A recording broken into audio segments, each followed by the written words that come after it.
There were about 20,000 people at the Ohio State Fair, which was my first show. You know.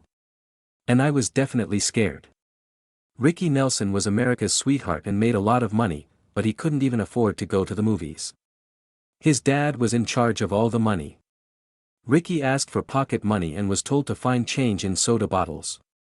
There was a darker truth behind the picture-perfect family. Contracts that were just found show how his parents trapped him in a deal that took away his childhood and his money. That's not the worst part, though. There is new proof of what really happened in the years before the plane crash. You will no longer believe anything you thought you knew about America's most famous family. He was born into a story that someone else wrote. Eric Hilliard Nelson was born in Teaneck, New Jersey, on May 8, 1940. But by the time he learned to crawl, his name was already known.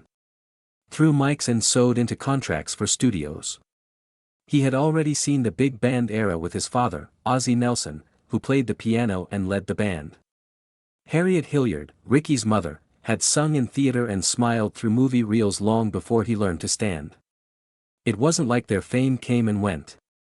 Every week, it was put together in living rooms all over the United States. By October 1944, Ozzie and Harriet's adventures had made their family famous as the first sitcom stars in the country. Ricky's childhood home wasn't filled with the sound of nighttime stories or scraped knees. It was buzzing with practices, checks for the lights, and pencil-marked scripts. Harriet taught him how to control his breathing between lines before he even went to preschool. He never went to school because she never took him. That is, until she was sure he could sing a note without breaking. In order to become an artist, Ricky did not ask. Because of his mother's busy routine and his father's drive, he was raised like a product being polished for a store window. His name was already on call sheets when he was 4 years old. At age 8, he went into the sound booth to take over for the child actor who was playing him on the family radio show. He wasn't asked if he was ready. It wasn't planned for that to happen. He was a sick kid. She was thin, quiet, and had skin that didn't look like it was made for cameras. Her chest wheezed all night. He spent more time in bed than at play because of his asthma. He wasn't brave or loud. His speech was slow, and he watched the world from behind a wall of studio lights and parental texts. But people didn't see the sick kid when Ricky and David finally played themselves on the radio in 1949. They heard jokes.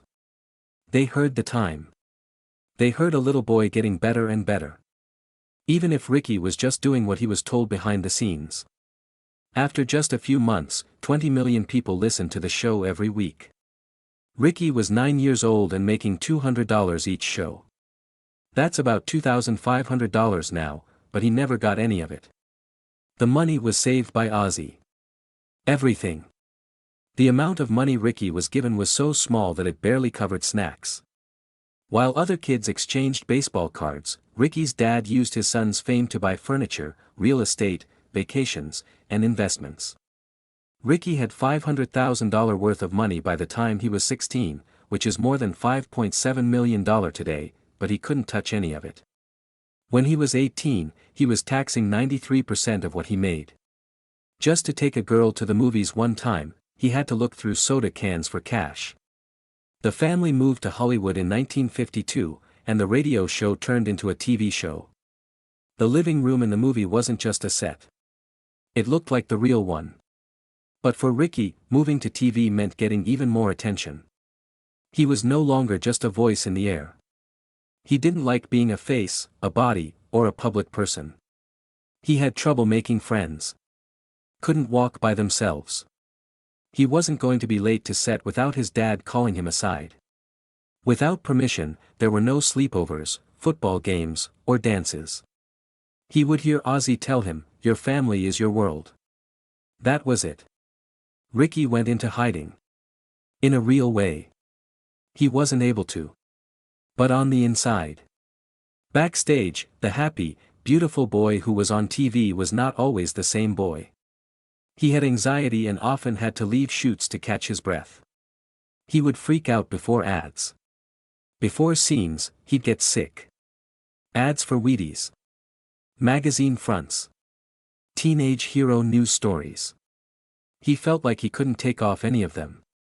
His friends afterwards said that he wouldn't have known how to be himself unless someone showed him. The show won Emmys in 1955, and Ricky's picture was stuck on bedroom walls all over the country. Ozzie and Harriet would have 14 seasons, which at the time was a record, with 435 shows. Ricky was in it from the age of 8 to 20. It was where he went on his first dates, had his first loves, and discovered music. Everything seemed real because it was shown to be real. It was different when it wasn't filmed. Ozzie did more than just run the show. He was in charge of Ricky's whole life, from school to dates to money. A script that someone else wrote was used to sort through everything. Plus Ricky had to hit his goals even though his asthma got worse. Vaporizers were hidden just out of sight. Harriet told him that the family's picture came first when he got tired after 12-hour shoots. Red Skelton's director once said that he was a strange little kid, but that was just because he was tired. In the end, Harriet said that Ricky's constant smile was fake. His illnesses weren't breaks, they were problems that had to be solved. He smiled at the crowd and then fell down. Even when there were no cameras around, the money kept coming in. Between 1957 and 1958, Ricky made $5,000 a week. That would be more than $50,000 a week today. Still, none of it set him free. Ozzie used the money to pay for their house in the Hollywood Hills, their Cadillacs, and their memberships to country clubs. Ricky was given $50 to spend. He once said that the only way he could buy something for himself was to either get approval or sneak change. In high school, Ricky did bad things. Not with drugs or revolt, but with jokes and not being there. He failed English just to see what would happen. He skipped class to sneak off and listen to songs. He didn't wish for trouble. He wanted to be free. He found it in music. It was the only place his parents didn't have full power over him. Two things drove him to start recording his own songs: a desire to learn more and a need to do something. He needed a way to talk. That didn't go through a character. Ricky Nelson had a lot of trouble with breathing when he was only 10. This wasn't just the kind that went away in a few days. He had to stay in bed for weeks while other kids played, ran, and lived. But Ricky wasn't taking it easy.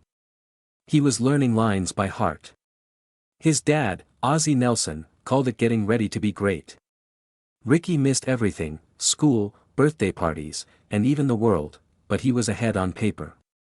The adventures of Ozzie and Harriet kept getting bigger. And Ricky's part kept getting bigger. Fame and illness became less clear. He worked even though he was sick. It actually became a part of it. The stress wouldn't go away. He stopped seeing rest as a way to get better over time. It was part of the job. It began as asthma but grew into something bigger. It changed the way he thought about being a kid. He was told he wasn't like other kids. He was a goodbye. Like the other boys, Ricky wanted a simple bike when he was 12. He just wanted to feel the wind on his face. It wasn't because of money or safety that Ozzie and Harriet said no, it was because it didn't fit with his image. They didn't want Ricky to look too normal in pictures taken by friends or reporters. Ricky walked to school and to the set sometimes while his friends rode bikes around town. That bike, or the lack of it, made a bigger impression. Then they thought. It wasn't about wheels, it was about being free. Every step he took made him think of the things he didn't have. Deep down, the feelings were calm. His life wasn't his. It was someone else's smile, style, and routine that he had. When she was 14, the teasing began. Some kids at school called him. At first, they were kidding, but Ricky thought it got through. He wasn't one of them. He had two lives. There were studio lights and pre-recorded laughs in one. The other one had jokes in the dressing rooms and cafeterias. He didn't belong in either of them. Harriet did her best to help. She set up times for the fake family to bond on set and tried to make them seem like a real family. But Ricky knew that the kindness was just a show. It made him think of what he didn't have more and more as they tried. They kept making fun of her. And Ricky pulled out. It made him feel better to act fake on camera than to try to connect with someone off of it. He wasn't getting older, he was getting bigger. He had made more than $500,000 by the time he was 16. When changed to 2024 dollars, that was about $362 million. He wasn't rich, though. Everyone in his family gave him only $50 a week. The rest was kept secret. They said it was to keep him from getting too spoiled. Ricky didn't feel safe, though. The man felt helpless. He felt like taking a girl to the movies one night, but he didn't have any money with him. His plan was to get coins from empty soda bottles and use those coins to pay for the tickets. He later stated that it made him feel bad about himself. He was famous in movies. He was just a kid counting nickels in real life. It kept getting bigger between who he really was and who other people thought he was. Even the dances were planned out. Ricky wasn't allowed to go to school events or hang out with friends. Ozzy wanted everything to be watched over, clean, and safe. Written. So Ricky stood in rooms with people that his parents liked while being closely watched and told what to say and what not to say. Not only was there no risk, but there was also no freedom. Being a teenager wasn't enough for him, he couldn't mess up first dates or tell friends stupid jokes. He said he felt like a star one time, not a person. Those years didn't make him remember anything. They taught him how to market. Then things changed in early 1957. Ricky got excited when he saw Elvis Presley on the Ed Sullivan Show. He only wanted to sing and not think about the family name. He asked Ozzy to help. They were made in a Hollywood studio on March 26, 1957. The songs are called I'm Walkin' and A Teenager's Romance. On April 24, both songs came out. But Ricky played them live on his family's show before they were even sold in shops. People saw the event and rushed to the stores. The songs went crazy. The Relationship of a Teen got to number 2. I'm Walkin' got to number 17. Ricky was no longer just the quiet kid on TV. He was a teen star. Verve Records were short-lived. Ozzy and them got into a fight over profits and power. Ricky signed with Imperial Records by the summer of 1957. Everything changed because of that deal. Getting creative power as a teen was almost unheard of. But Ricky chose his own songs, liked the record covers, and picked the musicians. Bebop Baby was the first song. Released on October 7, 750,000 copies were bought before it even came out in shops. It finally went over 1 million. It got to number 3 on the Billboard chart and number 5 on the R&B chart. It was shiny and clean. Ricky didn't scream or shake like Little Richard or Jerry Lee Lewis did, but he sold. Crown Records put money on both rock and pop with this song and the follow-up, Have I Told You Lately That I Love You? The risk paid off. As a whole, Billboard put Bebop Baby at number 42 for the year. Soon after, his first record, just called Ricky, came out. A mix of his own hits and cover songs like Blueberry Hill and Bop Pin the Blues. It went straight to number 1. It was in the top 10 for a long time. Ricky wasn't just a TV kid anymore. Teenage rock had him as its face. Putting TV and music together was a brilliant idea. That wasn't all Ozzy did. He made the songs part of the show. In one episode, a fake studio recording of Stood Up was made right before the real album came out. Demand went through the roof after that one move. The song made it to number 2 on the Billboard chart when it came out on December 30, 1957. It was also number 1 on the R&B and country charts. That many lines being crossed at once had never been done before. The range of Ricky wasn't just big, it was deep. Something new was about to change American music for good in the summer of 1958. The Hot 100 is a new chart that Billboard made. One song climbed faster than anyone thought it would in just a few weeks. That Silly Little Jerk by Ricky Nelson went from number 18 to number 1 by August 4. Not only did it stay at the top of the best-selling pop songs chart for 2 weeks, it also left the Hot 100. That had never been done before. Nelson wasn't just on the radio, he was also on TV. He slept in the rooms of teens all over the country. More than 2 million songs were bought by the end of the year. The theater managers who were showing his family's TV show had to call the cops just to keep the crowd under control. A huge number of letters came to his office. Some girls wrote every day. He was more than just a pop star, he was the first real teen hero that people in America had ever seen. On August 29, 1958, a few weeks later, they put out something slower. Most people thought Lonesome Town would sound like a teen hero with a rock and roll sound, but they sounded soft and sad.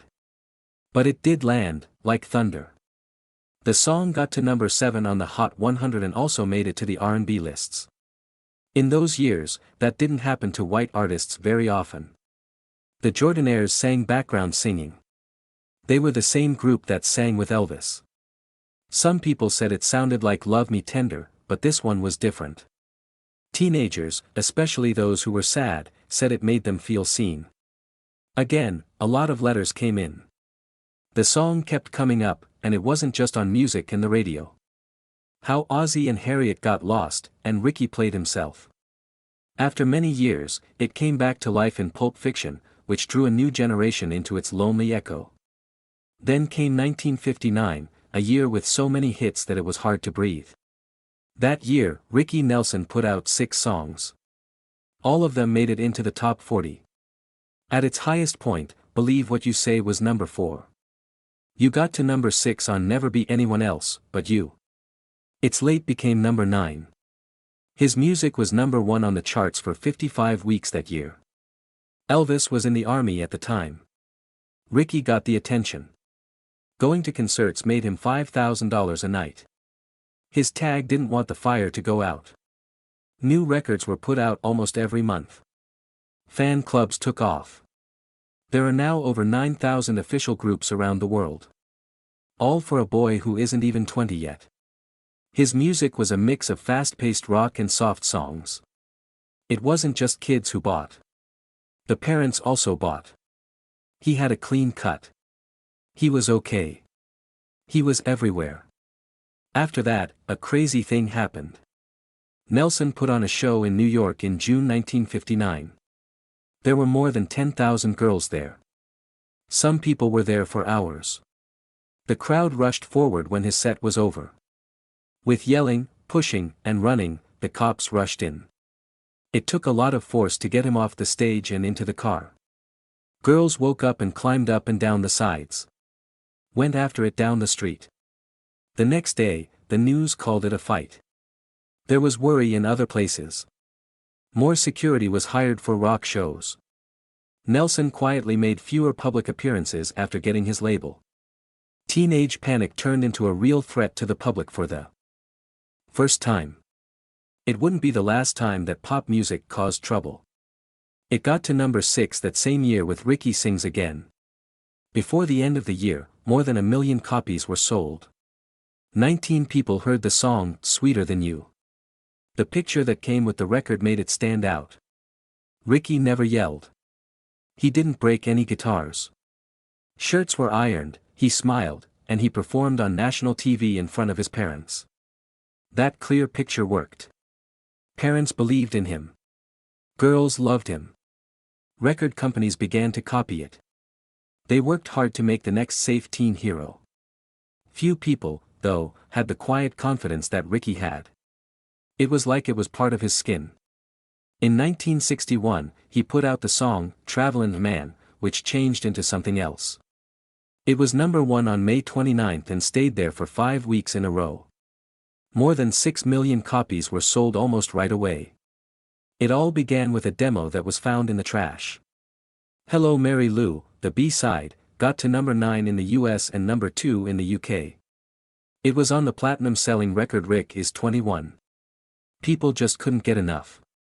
It was even played at games by sports teams. It was more than just a hit, it was a wave. A world one. In more than one country, both sides of the song were on the charts at the same time.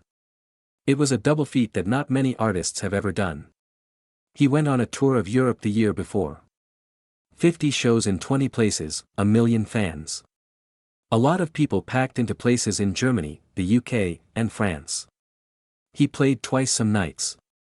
Fans got past the guards. Nelson, who was still a teen, got tired. He looked tired and pale. The speed was very fast.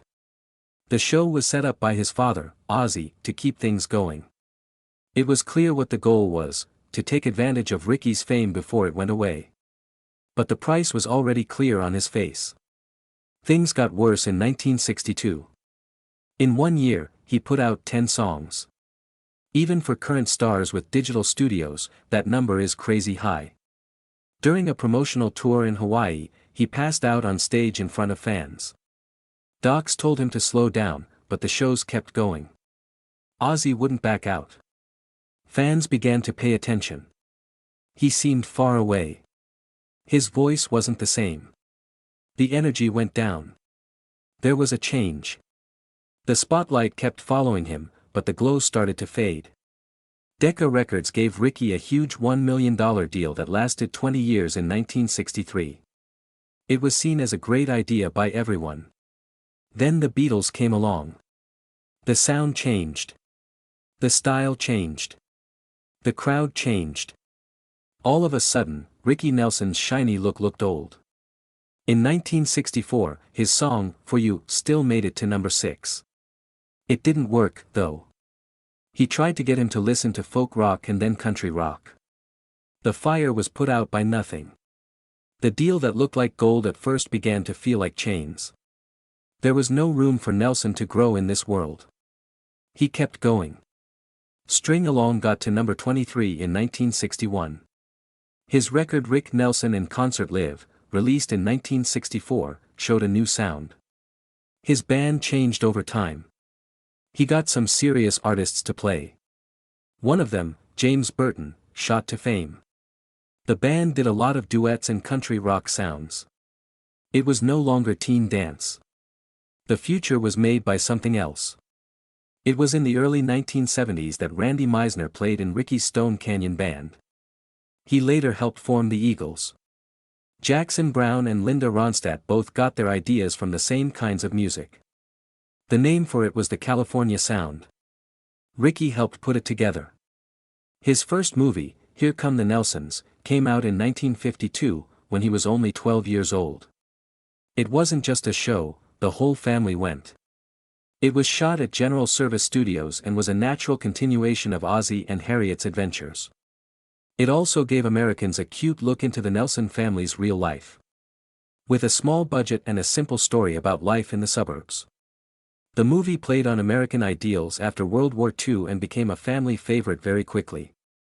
Ricky didn't need a big part to make people like him. That he was the youngest Nelson was enough to make everyone remember his name. In 1958, he made a big change. In an episode called The Wish Book, Ricky played an unhappy teen on General Electric Theater. The show had a serious tone, and Ricky showed a different side of himself. The real success came a year later. It was raw and emotional, and it wasn't just the kid with a guitar. In 1959, when he was only 18, he got the part of Colorado Ryan in Howard Hawks' movie Rio Bravo, working with big names like John Wayne and Dean Martin. Everyone had their doubts. Could one of the big teen stars really act in a serious Western? Hawks was right when he said that. Ricky is open to attack. True performance caught people's attention. With $4.5 million in ticket sales, the movie made him famous for the first time. In 1960, he was nominated for a Golden Globe for Most Potential Male Newcomer. Ricky Nelson was more than just a pop star. He was also a rising star in drama. He co-starred with Jack Lemmon in The Wackiest Ship in the Army the following year, where he played Ensign Tommy Reed. Based on the real USS Echo, it was a strange World War II comedy. When it came out in December 1960, the movie made over $3 million and gave Ricky another boost. It was shot in Hawaii. While some reviewers said he wasn't as good at acting as he was in music, his charm worked on screen. It didn't bother him. He was the draw for younger people. The next movie he made was Love and Kisses in 1965, which was directed by his dad Ozzie Nelson. Starring with Chris, his real-life wife. The movie tried to have both acting and music in it. Ricky even sang new songs about it on Shindig to talk about it. The movie didn't do very well, though. It was tasty, but it didn't fill you up. But Hollywood already knew what it wanted to do. Ricky was too nice to play a bad guy.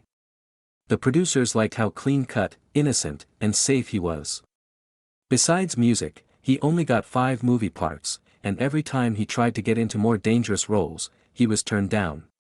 Wasn't gritty or dangerous enough, and the business couldn't see past the fact that he was a teen idol, no matter how sincere his performances were.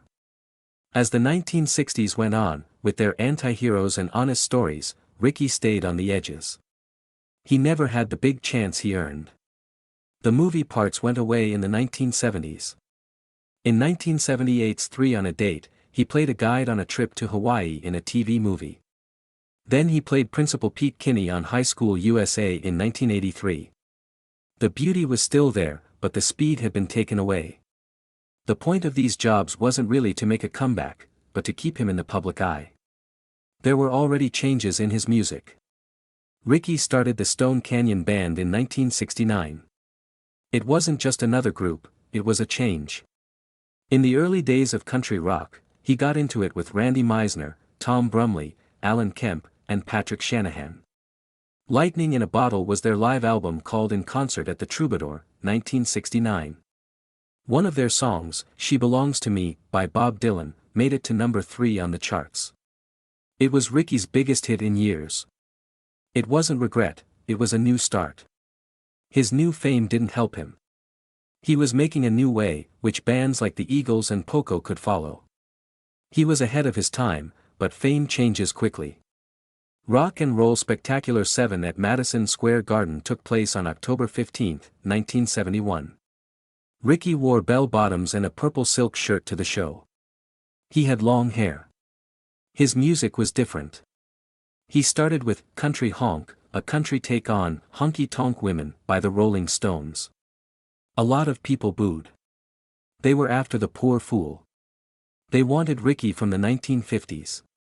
He was shocked. He sang one more song and then left the stage. He couldn't forget the reaction. But after that rough patch, turned into Garden Party. The song from 1972 got to number 6 and had a message he would never forget.